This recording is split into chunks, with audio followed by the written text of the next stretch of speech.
Alhamdulillahirabbil alamin. Wa bihi nasta'inu ala umuri dunya waddin. Wassalatu wassalamu ala asyrafil anbiya'i wal mursalin sayyidina Muhammadin abil qasimil amin, amma ba'du. Yang terhormat dosen pengampu mata kuliah Sosiologi Antropologi Agama Cak Faiz dan teman-teman yang saya cintai dan saya banggakan. Baik, teman-teman, kami kelompok 3 di sini akan menjelaskan tentang agama, difusi, dan akulturasi budaya. Pertama yaitu difusi. Pengertian difusi yaitu difusi merupakan proses penyebaran unsur-unsur kebudayaan ke seluruh dunia. Proses difusi tidak hanya dilihat dari perpindahan unsur-unsur budaya dari suatu ke tempat lain. Proses difusi tidak hanya dilihat dari perpindahannya unsur-unsur budaya dari suatu tempat ke tempat lain, akan tetapi dapat dilihat dari proses dibawanya dan diterimanya kebudayaan tersebut oleh individu. Ada beberapa bentuk difusi. Difusi, salah satu bentuk difusi adalah penyebaran unsur-unsur kebudayaan yang terjadi karena dibawa oleh kelompok-kelompok manusia yang berimigrasi dari satu tempat ke tempat lain. Hal ini terutama terjadi pada zaman prehistori. Pada zaman prehistori puluhan ribu tahun yang lalu, yang mana manusia yang hidup berburu pindah dari suatu tempat ke tempat lain.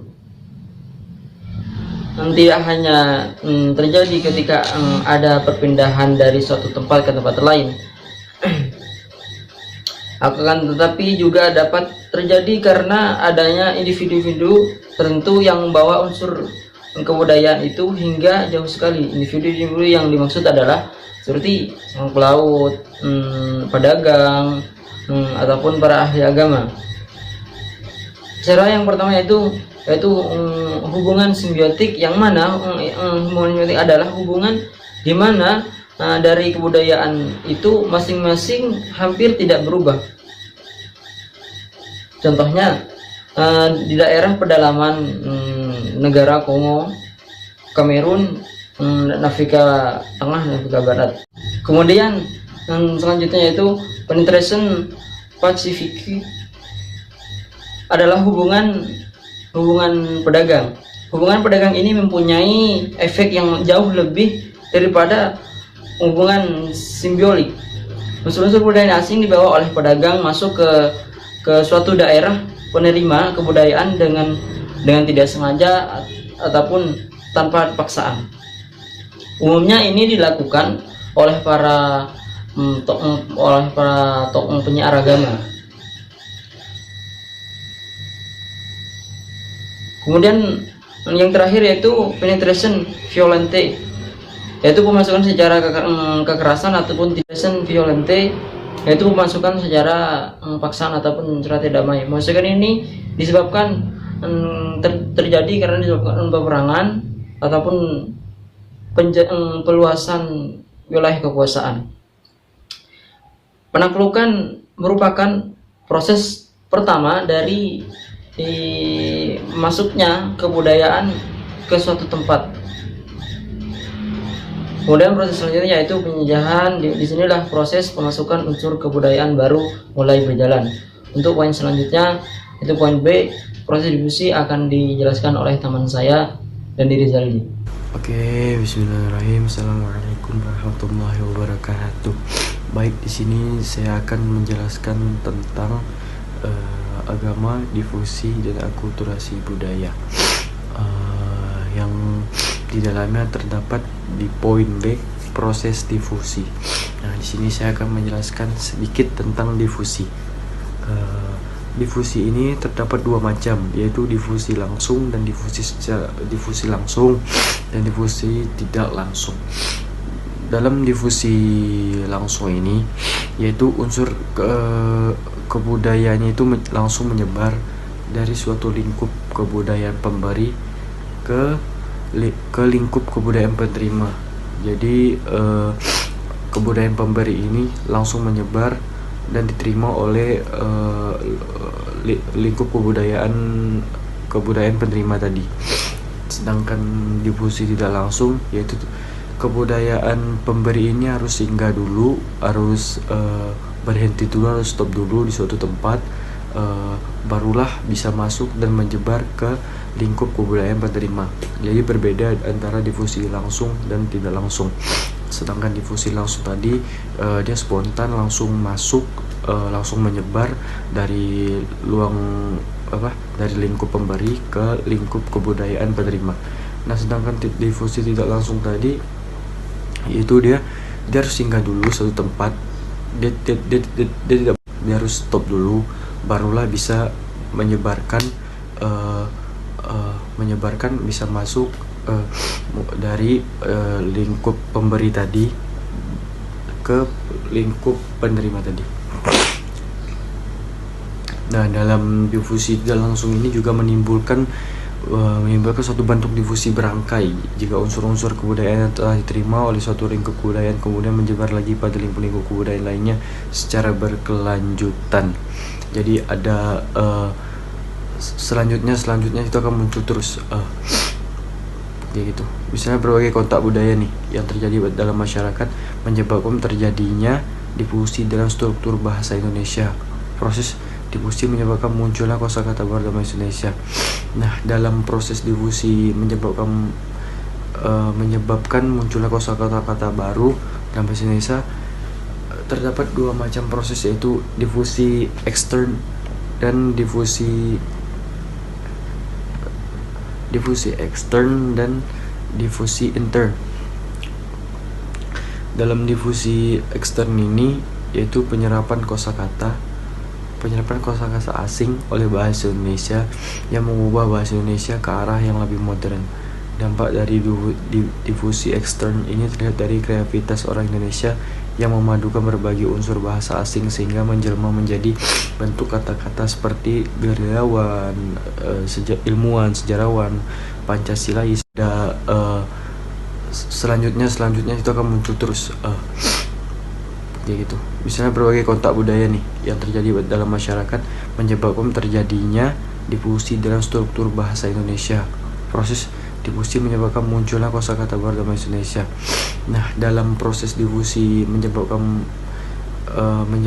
munculnya kosakata baru dalam bahasa Indonesia, terdapat dua macam proses, yaitu difusi ekstern dan difusi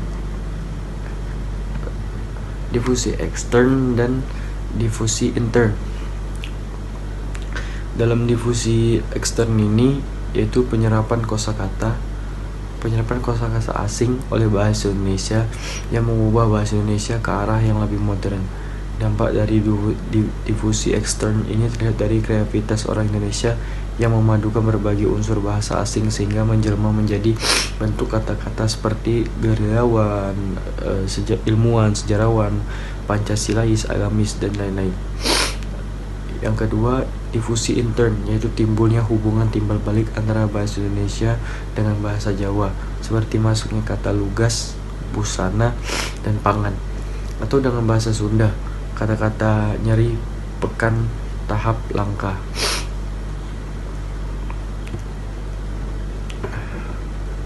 Nah, mungkin itu sedikit tentang penjelasan difusi dari saya. Assalamualaikum warahmatullahi wabarakatuh. Assalamualaikum warahmatullahi wabarakatuh. Alhamdulillahirabbil alamin.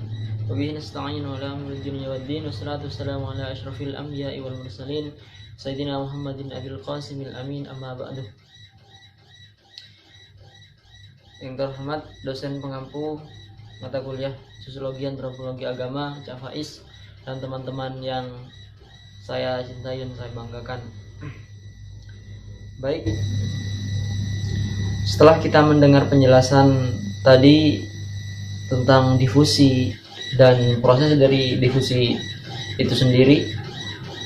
Kemudian kita sekarang akan membahas tentang akulturasi.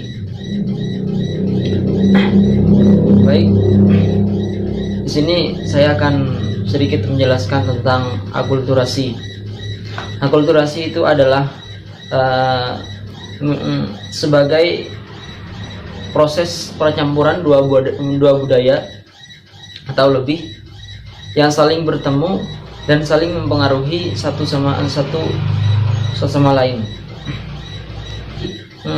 Jadi akulturasi itu adalah suatu proses percampuran dua budaya atau lebih yang saling bertemu dan saling mempengaruhi. Ada dua respon masyarakat. Yang pertama, masyarakat ada yang meresponnya dengan cara baik ataupun jadi pengertian dari akulturasi itu sendiri yaitu sebagai proses percampuran dua budaya atau lebih yang mana saling mempengaruhi kedua-duanya. Proses masuknya pengaruh kebudayaan baru terhadap suatu masyarakat. Sebagian masyarakat ada yang selektif dalam memilihnya ataupun dalam menerimanya, dan ada sebagian juga yang berusaha menolak terhadap pengaruhnya. Jadi ada yang sebagian menerima dengan cara selektif, dan ada juga yang menolaknya atau menolak terhadap pengaruhnya tersebut, pengaruh kebudayaan baru tersebut. Kemudian proses akulturasi sendiri yaitu merupakan wahana atau area dua buah kebudayaan bertemu, di mana masing-masing dapat saling menerima nilai-nilai bawaannya. Di sini kami tulis terdapat dua syarat agar proses akulturasi itu berhasil dengan baik. Di antaranya syarat penyawaan atau affinity penerima, yaitu yang berarti yaitu penerima kebudayaan tanpa rasa terkejut. Kemudian yang kedua adalah adanya keseragaman homogeneity seperti nilai baru yang tercerna akibat keserupaan tingkat dan corak budayanya. Kemudian dalam setiap analisis tentang akulturasi, sejumlah faktor harus menjadi perhatian yang bisa disimpulkan sebagai berikut. Yang pertama, jumlah orang yang terlibat dalam konflik tersebut meliputi orang yang terlibat dalam hubungan antara mereka. Kedua, kesulitan kedua kebudayaan. Yang ketiga, tempat terjadinya. Keempat, kontak situasi terjadi kontak apakah sukarela ataupun dipaksa. Kelima, tingkat ketimpangan sosial dan politik antara kedua kelompok bersangkutan. Keenam, yang terakhir yaitu keenam, karena proses seleksi atau proses integrasi. Ini saya akan menjelaskan tentang agama, difusi, dan akulturasi budaya. Difusi merupakan proses penyebaran unsur-unsur kebudayaan ke seluruh dunia. Titik proses difusi tidak hanya dilihat dari berpindahnya unsur-unsur budaya dari satu tempat ke tempat lain, akan tetapi dapat dilihat dari proses di bawahnya akan diterimanya kebudayaan tersebut oleh individu. Tetapi dapat dilihat dari proses di bawahnya diterima kebudayaan oleh individu. Proses difusi tidak hanya dilihat dari sudut bergeraknya unsur-unsur kebudayaan dari satu tempat ke tempat lain, tetapi terutama sebagai proses di mana unsur-unsur kebudayaan individu dari satu kebudayaan dan harus diterima oleh individu dari kebudayaan lainnya. Bentuk-bentuk difusi, salah satu bentuknya ialah penyebaran unsur-unsur kebudayaan yang terjadi karena dibawa oleh kelompok-kelompok manusia yang berimigrasi dari satu tempat ke tempat lain di dunia ini. Hal ini terutama terjadi pada zaman prehistori puluhan ribu tahun yang lalu, saat manusia yang hidup terburu pindah dari satu tempat ke tempat lainnya. Saat itulah unsur kebudayaan yang mereka punya juga ikut berpindah. Penyebaran unsur-unsur kebudayaan tidak hanya terjadi ada perpindahan dari satu kelompok manusia dari manusia ke manusia lainnya, tetapi juga dapat terjadi karena adanya individu-individu tertentu yang membawa unsur-unsur kebudayaan itu hingga jauh sekali. Selanjutnya kita akan memasuki tentang pengertian alkulturasi. Kata alkulturasi memiliki arti sebagai proses pencampuran dua kebudayaan atau lebih yang saling bertemu dan saling mempengaruhi atau proses masuknya pengaruh kebudayaan baru tersebut. Sebagai bagian penyerap secara selektif sedikit atau banyak unsur kebudayaan baru itu, dan sebagian berusaha menolak terhadap pengaruh kebudayaan baru tersebut. Proses akulturasi, proses ini merupakan wahana atau area dari dua buah kebudayaan bertemu, di mana masing-masing dapat menerima nilai-nilai bawaannya. Terdapat beberapa syarat agar proses akulturasi berhasil dengan baik. Di antaranya syarat persewaannya affinity, yaitu penerimaan kebudayaan tanpa rasa terkejut. Kemudian, yang kedua adalah adanya keseragaman homogeneity, seperti nilai-nilai baru yang tercerna akibat keserupaan tingkat dan corak kebudayaan. Dengan demikian, suatu nilai yang tepat fungsi dan manfaat bagi kebudayaan sehingga akan memiliki daya tahan yang lama.